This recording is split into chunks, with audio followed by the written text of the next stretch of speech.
หมดลายพี่น้องฉันบ่ตัดก็บ่ได้นี่ตัดเอาเบิด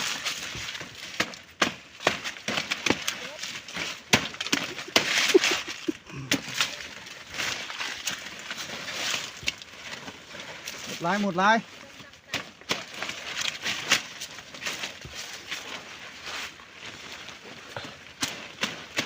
โอเค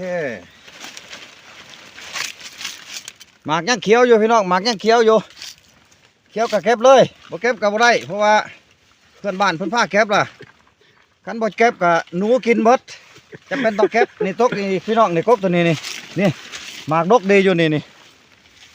เห็นบ่พี่น้องนี่หมากดกนี่ตัวนี้อีกนี่พี่น้องนี่สิตัดโอ้ยตัดให้หัวหน้าเพิ่นนี่บ่ตัดบ่ได้หัวหน้าเพิ่นนี่ครับ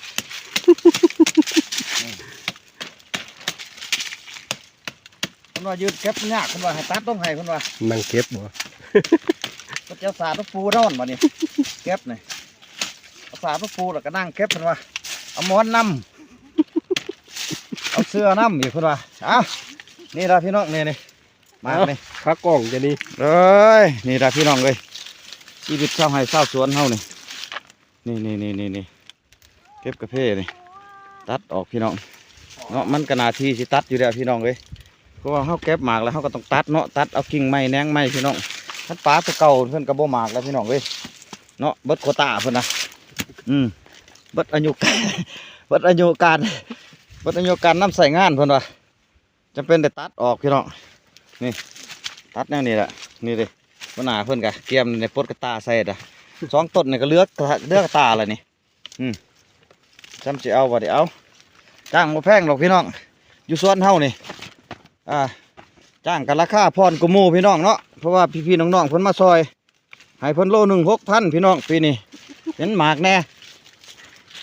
เด้อขออนุญาตเด้อพี่น้องเฮาสิขอคลิปขอวิดีโออะไรมื้อนี้ได้นี่พี่น้องเอ้ยอันนี้ก็พี่น้องเฮานี่เบิ่งหน้าเบิ่งตาเพิ่นก่อนสิลงอันคลิปวิดีโอพี่น้องเด้อช่อง YouTube พิธีเจ้าสวนปากช่องเมืองหนาวสิมาอัปเดตวิดีโอให้พี่ให้น้องเขาได้เบิ่งปีนี้บ่ทันได้ลงคลิปYouTube เฮาบ่ทันได้ลงคลิปเก็บกระพุ่มกระเพมื้อนี้เฮาก็สิมาลงเป็นคลิปทำอิฐพี่น้องผู้ใดเห็นก็ติดตามชมติดตามเบิ่งให้แน่เด้อพี่น้องเอ้ยกระเพเฮาสวนเฮานี่ล่ะพี่น้องกำลังเริ่มเก็บมื้อนี้ล่ะนี่พี่น้องหมากหลายจักหน่อยก็บ่จักล่ะพี่น้องเบิ่งเอาเองนี่จังว่าคันบ่เก็บกะย่ามันเสียพี่น้องก็เลยพาเก็บนี่แต่นี่มันก็ยังสิบ่ทันเลยพี่น้องเอ้ยช่วงนี่แหงค่าต้นก็มีนี่เฮ็ดจังไดนี่แหงเบิดนี่เก็บไปก็บ่ได้ตากหรอกพี่น้องเก็บเมื่อแล้วก็สีเลยอันนี้สิไปเอาบรรยากาศพี่ๆน้องๆเฮาก่อนนี่อันนี้ก็เมียหัวหน้าใหญ่เพิ่นนี่มาตะแขวงอัตตปือเพิ่นเด้อนี่ยิ้มบานเลยนี่เวลาเฮ็ดเบียกเพิ่นบ่สนน้ำไผดอกเวลาเก็บกาแฟเพิ่นบ่ได้บ่นน้ำไผเพิ่นดึงเลยกากาแฟฮักกะยาเพิ่นว่าบ่แม่นสวนข่อยจัดไปโลดทีมงานเฮาเบิ่งสิเปรียบภาพบรรยากาศแท้ล่ะอย่าอัดหน้าอัดตาเด้อขออนุญาตเด้อนี่กับพี่น้องเฮานี่มาจากเวียงจันทร์ผู้นี้ก็ดีนี่วางหานเบิ่งหน้าแน่มาพี่แน่บ่เห็นหน้ากะยาเห็นแต่ตาหันอันนี้ผู้สาวเนาะยังโสดอยู่มาตาพื้นดะพี่น้องเฮามาทางไกลพี่น้องเนาะนี่พี่น้องกาแฟใหญ่นี่มาให้เบิ่งเลยนี่กาแฟพันธุ์ดีกาแฟใหญ่พี่น้องปุ้ยไปตาอ่อนซ่อนพี่น้องเลยไปตาอันนั้นเนาะเอาไปเห็ดแนวพันธุ์มันไปปลูกพี่น้องเนาะใหญ่ดีพี่น้องกาแฟต้นเดียวนี่แหละพี่กายบริเก็บเขาหลักก่อนมาเชียวไว้เห็ดแนวเขาก็เริ่มมาหลักเอาก็เริ่มบริแนวซ้ำนักกระหัวหน้าใหญ่กองวัชการผู้บริเฮ็ดยังหลอกพิตรเลาะด่ามู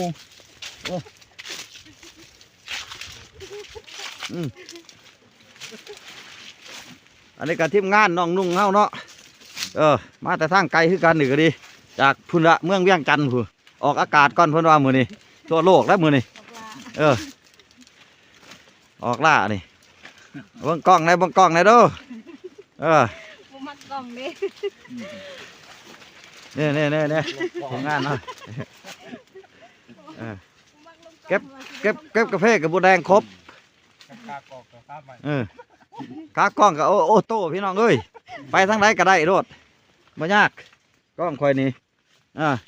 จะได้กะ เอาบนหันเถอะนะ มือใหม่พี่น้องมือใหม่เนาะได้ไล่กับบ่ท่านหลายพี่น้องขายเห็นคลิปเห็นวิดีโอกะอุปถัมภ์คำสู้พี่น้องซอยกดไลค์กดแชร์กดติดตามกดเข้าไปเบิ่งไปชมวิดีโอพี่น้องเพื่อให้มีรายได้เพื่อให้มีประโยชน์หลายๆนี่ล่ะพี่น้องถ้าได้เงินจาก FC จากท่านผู้ชมเนาะถ้าได้ทอนเงินเดือนหน้านี่ก็สิได้ไปซื้อค่ากล้องพี่น้องให้มันเบิ่งดีกว่านี้แต่ตอนนี้ก็ยังเอาไม้พี่น้องเอายางรถขาดนี่มัดเอามัดเอาเห็ดค่ากล้องพี่น้องก็พอใส่อยู่พอได้อยู่ก็บ่ติงปานใดดอกจะว่าหลายจุดได้บอลไปถ่ายมาพี่น้องเพิ่นก็คอมเมนต์เข้ามาว่ากล้องอยากสั่นอยากติงเพิ่นว่าอันนี้ก็ยอมรับเด้อพี่น้องเด้อเพราะว่าบ่มีขากล้องเทื่อเฮาก็ถือเอาเนาะถ้าได้เงินจาก FC จากพี่น้องผู้ชมผุนจักสิไปคอยซื้ออันขากล้องพี่น้องซื้อก็สิคือซื้อเอาตัวราคาพรนี่ล่ะงบบ่ทันหลายพี่น้องมีหยังก็เป็นกำลังใจเด้อพี่น้องเด้อเขาเยี่ยมเขาส้มเขาติดตามให้แน่ช่อง YouTube พิธีเศร้าสวนปากช่องเมืองดาวเฮาช่องหังกระพานมาพี่น้องหังกระไรเงินเดือน1เดือนที่2เขามาหังกระไร22 ดอนพี่น้องแต่ว่าหังกระไร22 ดอนตัวแรกก็ทำกินเบียร์จะได้กินอยู่บ่แนวนี้โอ้ยตายละ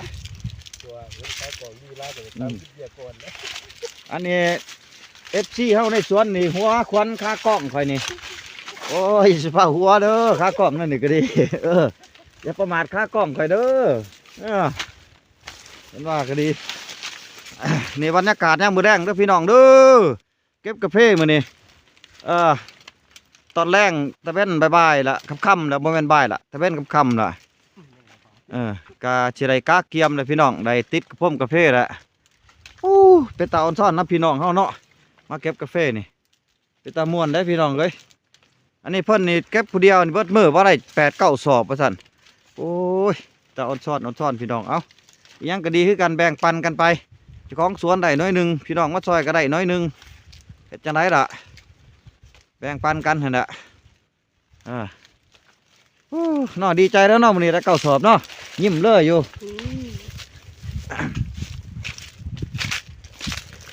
ม่วนพี่น้องม่วน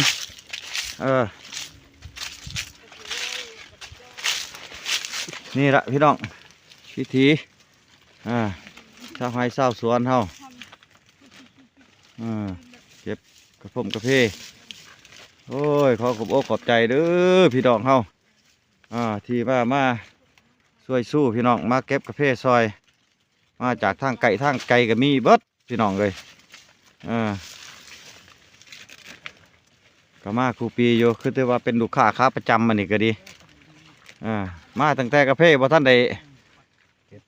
ด้พ่อเมานะเพิ่นมาถ่าล่ะโอ้ยกำลังลืมเป็นดอก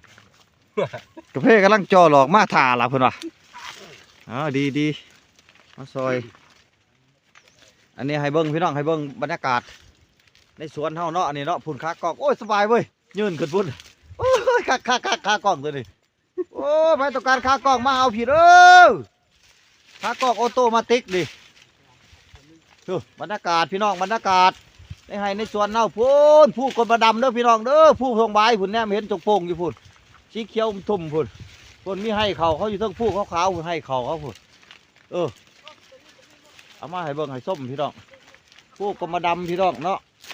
ผู้ทองใบโฮมสเตย์พี่น้องอันที่โฆษณาให้พี่น้องผู้ใดอยากไปเด่นไปเที่ยวไปส้มพุ่นละ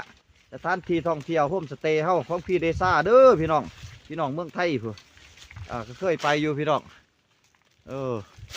อันนี้ว่าโฆษณาซอยเพิ่นติดลิขสิทธิ์เพิ่นอีกว่าจักยุงมีละนั่นนี่ละพี่น้องชาวไร่ชาวสวนเฮาอันนี้เป็นกาแฟกลางพี่น้องโอ้ยเก็บอีกพี่น้องบ่หลายวันก็แล้วล่ะอยู่นี่เก็บมื้อนี้บ่เบิดหรอกมื้อนี้มื้ออื่นก็สิมาใหม่อีกมาให้เบิ่งเด้อพี่น้องเด้อเลาะเบิ่งหัวเบิ่งสวนนี่ก็มีหมากแน่บ่แน่พี่น้องกบก็บ่งามปานใดหรอกบ่ได้กินพุ่นกินปุ๋ยบ่ได้ค่อยสิซื้อปุ๋ยมาใส่ต้นนั้นเอาไว้เดี๋ยวก่อนเด้อต้นนั้นเด้อต้นมากๆกันเด้อหันเอาไว้เด้อสิเอาเห็ดแนวมันงามตัวนะฮะมันหมากดีเลยหมากใหญ่นี่ตัวนี้นี่โอ้ยเอาจริงเอาจังคือยังนี่ คนพูดบาทเดียวสุดงาเลยเพิ่นเฮ็ดโอ้ยแห้งได้พลังสร้างสรรค์เลยนี่อันผู้นี้นี่เฮ็ดเวียกในบ่สนกับไผดอกบ่ได้สิหยอกกะยาเห็นบ่โอ้ยเพิ่นเฮ็ดเปียกดีคือหยังนี่แป๊บเดียวเต็มตานะเพิ่นเฮ็ดนี่กันกาแฟบ่ดีแน่นี่ลุดขึ้นเบิดกกเลย อ้าวเฮ็ดทำเฮ็ดได้พี่น้อง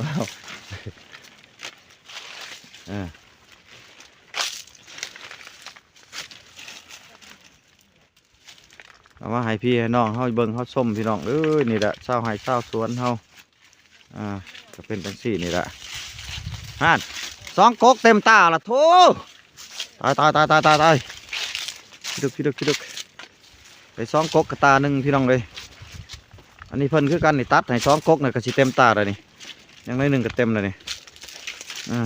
ปีนี้มันก็บ่มากละพี่น้องปีนี้บ่มากปานใด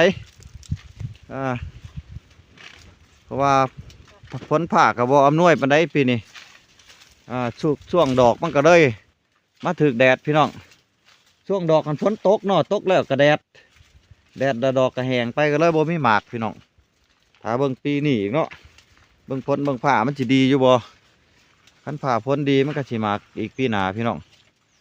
อันนี้เป็นสวนอ่อนเด้อพี่น้องสวนบ่เป็นอ่อนดอกพี่น้องสวนใหม่ก็สิเว้าก็ดีตรงนี้เฮาเก็บแล้วนี่เก็บแล้วเฮาก็ตัดงาพี่น้องซ่อมงาซ่อมกิ่งเพิ่นดิแดงแปลงต้นแหละตามพิธีธรรมชาตินี่แหละพี่น้องแบบเฮ็ดตำอันนี้แหละพี่น้องระบบมันนี่แหละเบื้องหน้านั้นยังมาท่านเก็บพี่น้องพุ่นที่เห็นอยู่พุ่นหมากได้หลายพุ่นพี่น้องก็เพราะอะไรเอามาโซ่หมูอยู่พี่น้องสวนก็ดีบ่ใหญ่บ่เตบ่หลงบ่หลายดอกหมากกับบ่เป้าปานไหนดอกก็เพราะอะไรเอามาลงสตอรี่สตลอกน้ำเขาอยู่เพราะเขาว่าเฮาบ่ขี้ข้านหั่นน่ะนี่แต่คนหน้าเราว่าเฮาขี้ข้านคนอื่นเขาบ่ว่าหรอก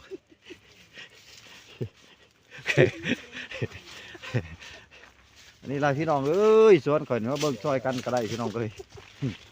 มันบ่หมากบ่จังนี่นี่จักสิเฮ็ดจังไดไปก็ไปคือหมู่เฮ็ดคือหมู่อยู่มันก็บ่หมากพี่น้องเลยคลิปนี้ก็สิมีเท่านี้เด้อพี่น้องเอ้ยได้เห็นคลิปเห็นวิดีโอก็สิปัดผ่านปัดเลื่อนนี้ได้เบิ่งให้แน่เพราะได้มีกำลังใจนะพี่น้องเพราะได้ว่ามียอดวิวยอดไลค์อีกกดกับไปรถหัวจอกหัวใจบ่ได้กี่ทีดอกกดลงไปรถกดได้หลายซอยอุปถัมภ์พี่น้องต้อง YouTube พี่น้องสถานที่ถ่ายทำกับแมนอยู่บ้านน้ำตางเด้อพี่น้องเด้อบ้านน้ำตางเมืองปากซองแข้งจับประซักเข้านี่ละคลิปบ้านๆพี่น้องคลิปบ้านคลิปธรรมชาตินี่ละพี่น้องตามให้ตามสวนเศร้าให้เศร้าสวนคัดที่ว่าบ่ส่อง YouTube บ้านนอกนี่ละพี่น้องอยู่บ้านนอกบ้านหน้าชนบทตามธรรมชาติพิธีบ้านพี่น้องเอาลงมาให้เบิ้งให้ส้มพี่น้องเจ็ดคลิปเงาๆเนี่ยพี่น้องตัวนี้ถ้ามีเพื่อนเขาไปเบิ้งเพราะอะไรมีโฆษณาเขา2-3โฆษณาพี่น้องเนาะคือเทื่ออะไรมีแต่คลิปทันพี่น้องคลิปทันนี่มันโฆษณาบ่เขาพี่น้องเฮ็ดคลิปเงาๆเนี่ยพี่น้องมันจะสิได้3โฆษณาเขาเนาะเอาซอยเบิ้งซอยส้มซอยติดตามให้เด้อพี่น้องเด้อคลิปนี้ก็สิเบิดเท่านี้ละผู้เว้านี่ก็เมื่อยละจักสิได้พอเดียนบอกคลิปนี้ก็ดี ได้จักเดียนหนึ่งก็คุ้มค่าอยู่ดอกกันเว้าแบบนี่โอ้ยขอบคุณใจได้หลายพี่น้องขอเยี่ยมขอส้มอย่าลืมกดไลค์กดแชร์กดติดตามด้วยพี่น้องเด้อขอบคุณใจได้หลาย